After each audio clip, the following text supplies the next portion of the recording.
Well, thank you very much to our Park Hee-jun for that report there. Now we're going to stick with the reunions because suddenly cut off from each other after almost 70 years ago, this after the outbreak, of course, of the Korean War, the elderly Koreans that were brought together had to live with that unbearable pain for almost all of their lives. But on Monday, day one of the reunion event, the mothers, fathers, brothers and sisters were finally able to kiss, hug and exchange stories with each other again after so many years apart. Our Park Ji-won has more on day one of the family reunions.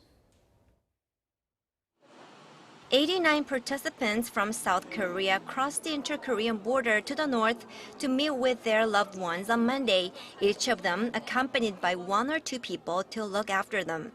However, only 7 people out of nearly 90 participants were there to meet their immediate families, including sons and daughters, as well as siblings.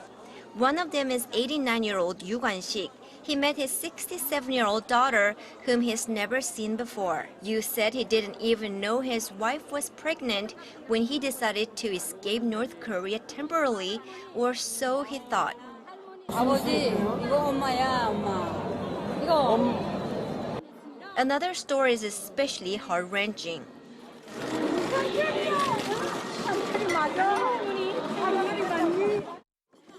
92-year-old Lee Gum-sam met her 71-year-old son. She burst into tears seeing her son, who grew up in North Korea. On the eve of this long-awaited moment, at a press interview, Lee said she'd like to ask how he was raised and by whom. Then there's 99-year-old Han Shin-ja, who met the 2 daughters she left behind in North Korea. She thought she'd be reunited with them in 2 to 3 months during the war. With tears in her eyes, Han wouldn't let go of their hands through the entire meeting. Kim Kwang-ho, who's 80 years old, met his younger brother, who is 78 years old. Kim had 7 siblings in the north when he headed down to South Korea in 1950. He said he thought he could reunite with them in just a week, but that week turned into 68 years.